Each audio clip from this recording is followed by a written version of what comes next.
Today we're going to talk about wonders in Civilization Eras and Allies. What are they? How do you build them? And what are their benefits, both during the season that you're in and at the end of the season for the rewards? There's a lot to talk about, but before we do, a big thank you to the makers of Civilization Eras and Allies for sponsoring this video. If you haven't already downloaded the game, you can use the link in the description to do so, and that will support my channel. So what is a wonder? It is a special building constructed by your alliance that bestows to your alliance a bunch of benefits.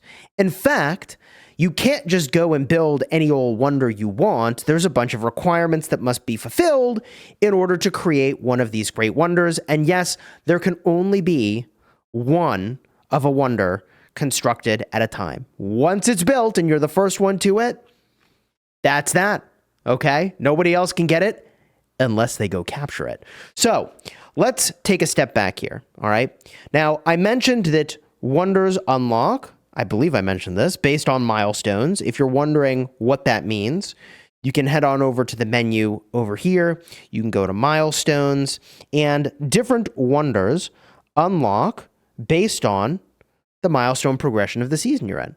So here you can see this particular fourth set of wonders unlocked during this one milestone.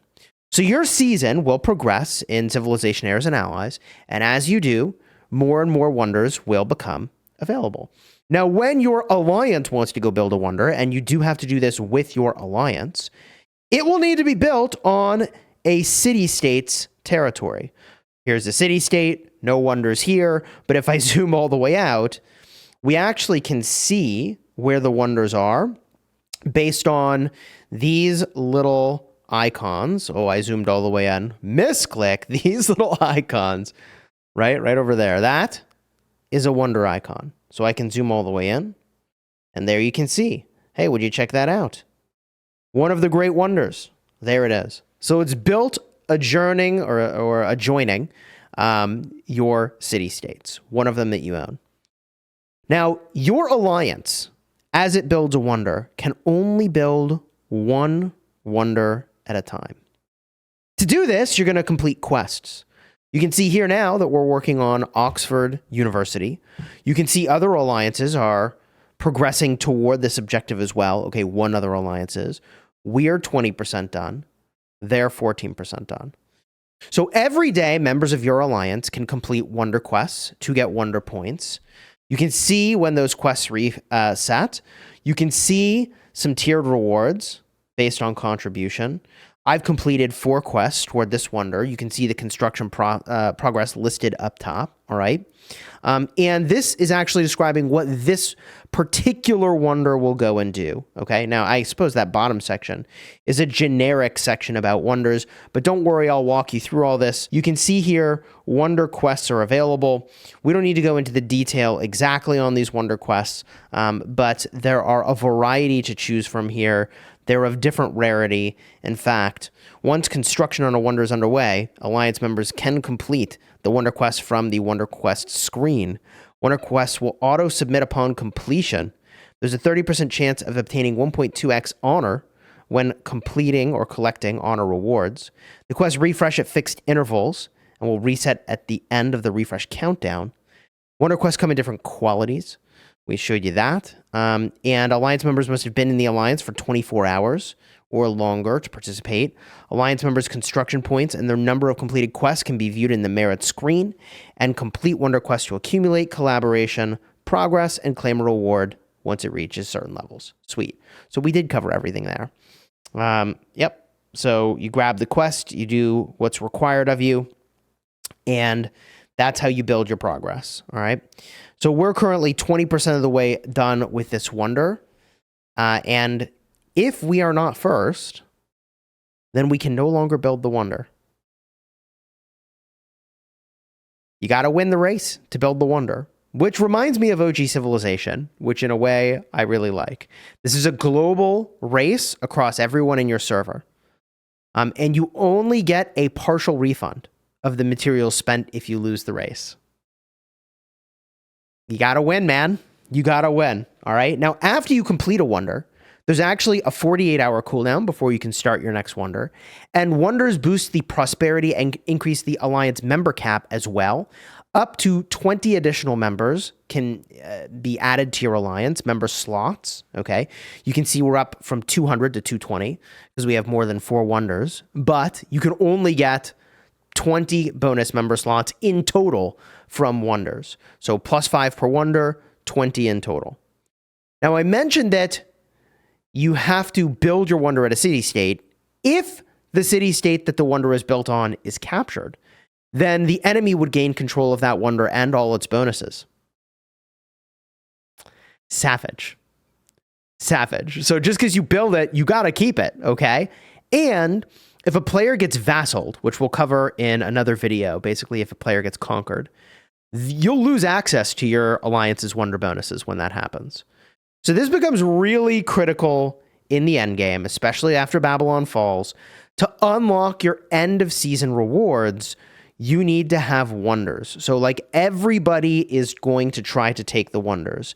And if you're curious as to like what I mean by end of season rewards, I have a dedicated video about that. I'll have a card in the end screen. But just in case, you can go to the rankings, go to Alliance and hit season, and you can see the end of season rewards. There is a bonus amount of gold based on your wonders, and your tier is also based on wonders from your alliance as well. So you can see the quantity of wonders dictates where you fall on this spectrum. It's a big deal. You either need wonders or you need Babylon. Separate video, go in depth about this. For now, we'll simply say wonders matter, obviously. Now, there are 2 types of wonders, which I imagine you already kind of noticed.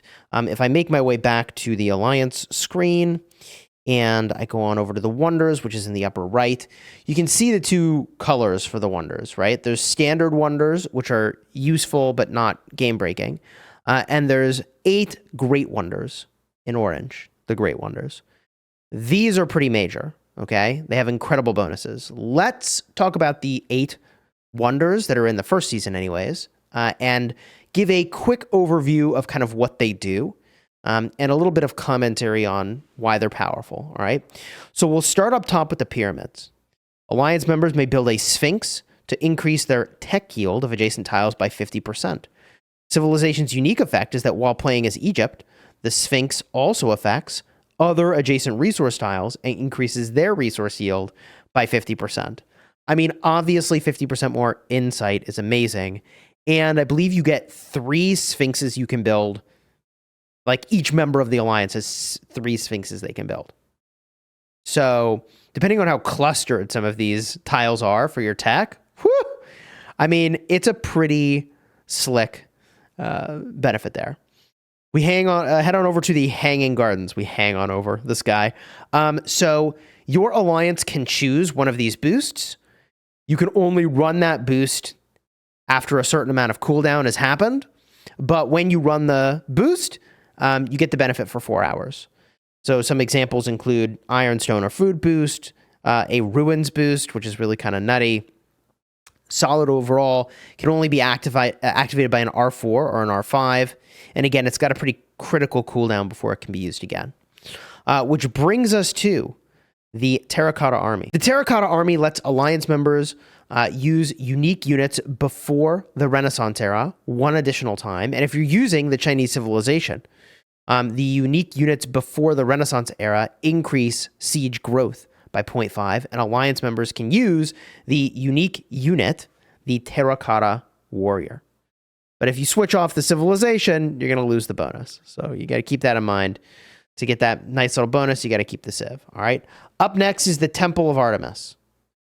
This gives you an extra mission per refresh of missions. And you gain a Eureka for this era whenever an Alliance member researches 5 technologies. If you're using Greece, you get 1 random mission for each Eureka. So a Eureka adds 30% progress toward a specific research, which is pretty incredible. And I believe you need to be Greece. Yeah, if you're using Greece, it's where you get the 1 extra mission for each Eureka. That's it. So there is a restriction there with regard to the civ that you've got. Certainly powerful. We go on to the next one here.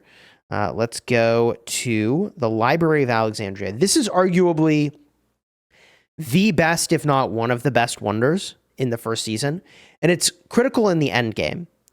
So this lets you spend silver to accelerate tech research. This is great for the end game grind to get more silver for researching silver smelting on repeat and gaining higher ranks in the tech research leaderboard.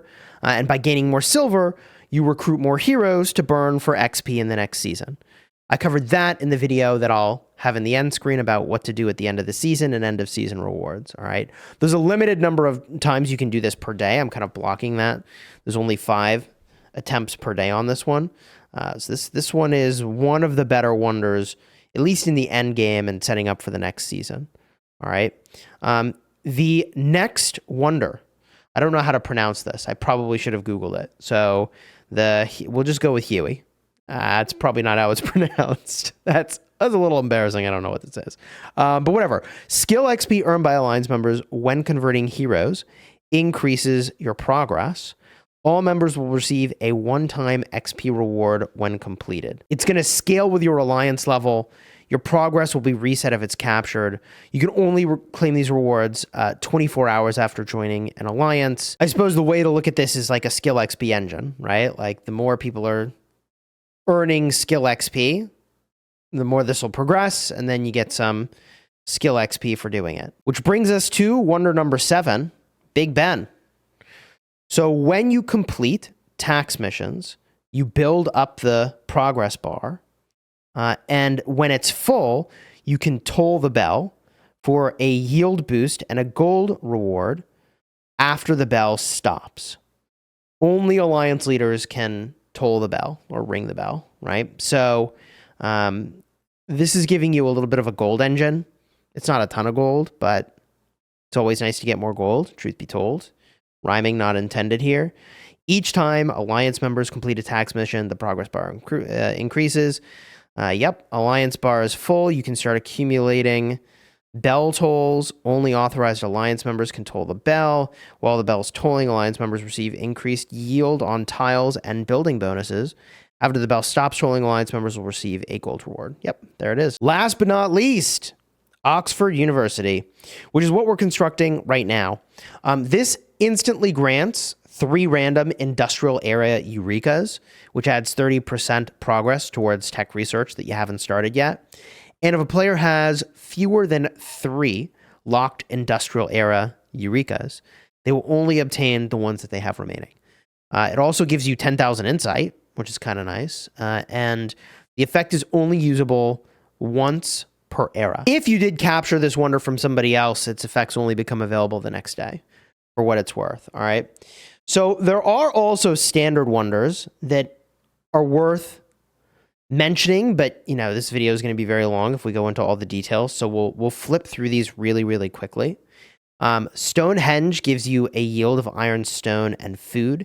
You can opt into a one-time bonus of 70,000 resources instead, but it starts a cooldown. We can look at the Colossus. Rewards are based on the types of city-states controlled. Depending on what type of city-state you control, you get insight, silver, resources, or militia. Kind of neat. The Oracle. Members fill a progress bar by completing missions. When it's full, eligible members can choose a reward. It's resources, silver, or reserves. And let's go to the next one. It is the Colosseum. Get 2 additional turns in skirmish, and the effect activates the day after you capture the wonder, if you do capture this from somebody. The Academy makes it so that finishing tech contributes science to the progress bar. Once it's full, leaders pick a 5-hour boost for all members. It's a 25% boost to resource tiles, insight tiles, or silver. Pretty neat. Machu Picchu. When Alliance members harvest food, there's a chance to obtain maize. You use maize to receive 100,000 food. Then we've got another academy here. I'm skipping the pronunciation because I don't know how to pronounce it. It's Yulu Academy. A little embarrassing to not know this. You get a daily study choice, military or literary writing. Each gives you a random 2-hour buff. The military options are AP regen, morale control, training speed, cost, and XP boosts. The literary rewards could be silver or resource yields, construction or edict efficiency, and ruins output. All right. And then lastly, the Venetian Arsenal. This lets you exchange silver for 3 special hero skills. Pretty cool.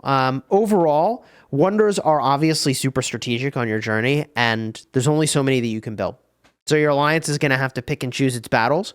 And once you start on a wonder, in a way, you discourage other people from moving in on the same one as you because they can see you've started it. And if you finish first, then anyone else working on it gets a little bit of a kickback, but you want to finish your wonders first. So overall, what would I say the top 3 wonders are? I would say number 3 is Big Ben for the gold reward. I think that's pretty solid. Number 2, I'd say, was the Hanging Gardens, which is what we did first. That gave us a pretty good jump start in our ability to accelerate our tech. That was used basically exclusively. And then the Library of Alexandria at the end for the silver grind, I think is very important. All right.